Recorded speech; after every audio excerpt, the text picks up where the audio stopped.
I think we're in a really important moment. When we talk about the art of city building, we are talking about cities which are going to have to deal with climate change, deal with automation, deal with biodiversity losses of a scale and order that we've never seen before, and deal with a fundamental inequality which are concentrating wealth in the hands of the few. That is the future of the city that we need to be embracing and talking about.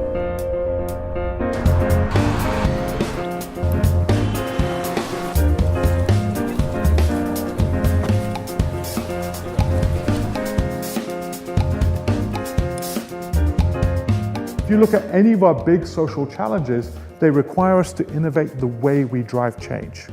It is no longer possible for a single managerial order mechanism because there's too many actors. We're shaping our cities in silos. We're shaping our cities with narrow outcomes, with narrow solutions. If you plan for design and development, that's what we're getting. We limit the outcomes of these skills, of these solutions. To be successful here, I think we all have to be comfortable operating in a bit of an unowned space. It works best when stakeholders from across the economy and across society are able to put forward their own best value, but also really work to bring out the best in others. Experimenting with regulatory changes, experimenting with work on the ground, with making and sharing spaces through networks, really writing new narratives about what cities can be. It takes loops. It goes in right direction, in wrong direction, and it takes many turns. So I think we have to have this awareness. We have to be aware of that we constantly make mistakes. Today, Cogswell remains as an underutilized, single-purpose, orphan piece of transportation infrastructure. There's been much discussion about its renewal, and in fact, we've almost been talking about tearing it down and replacing it since the first day that it was completed. This is the taxes paid here before it was built. Here it is now.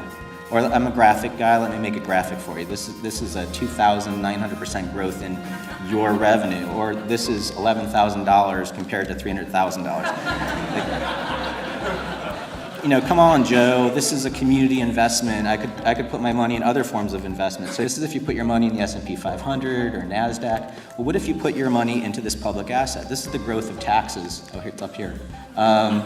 This is the growth in your taxes that we grew our community wealth. This isn't for us, this is for all of us. And the most important thing you could do is to take your leaders, to take your investors, to take your politicians, to take yourself, and walk down these streets and then have a discussion with each other. Why do we find this a pleasant street to walk in? This isn't just about looking at what we can see, it's thinking about, as a pedestrian, what do you hear, what do you smell, where do you feel comfortable, how much stimulation are you experiencing when you walk down the street?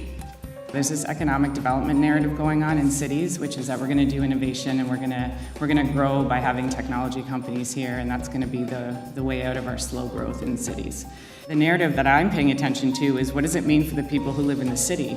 I think we've been really lazy with city technology. I think we've seen dozens of food delivery startups in the past year. There's nothing less innovative than a food delivery startup in 2018. So the answer isn't to do more innovative tech and do it better and find these new holes in the marketplace. The answer is to find a new way of doing technology altogether.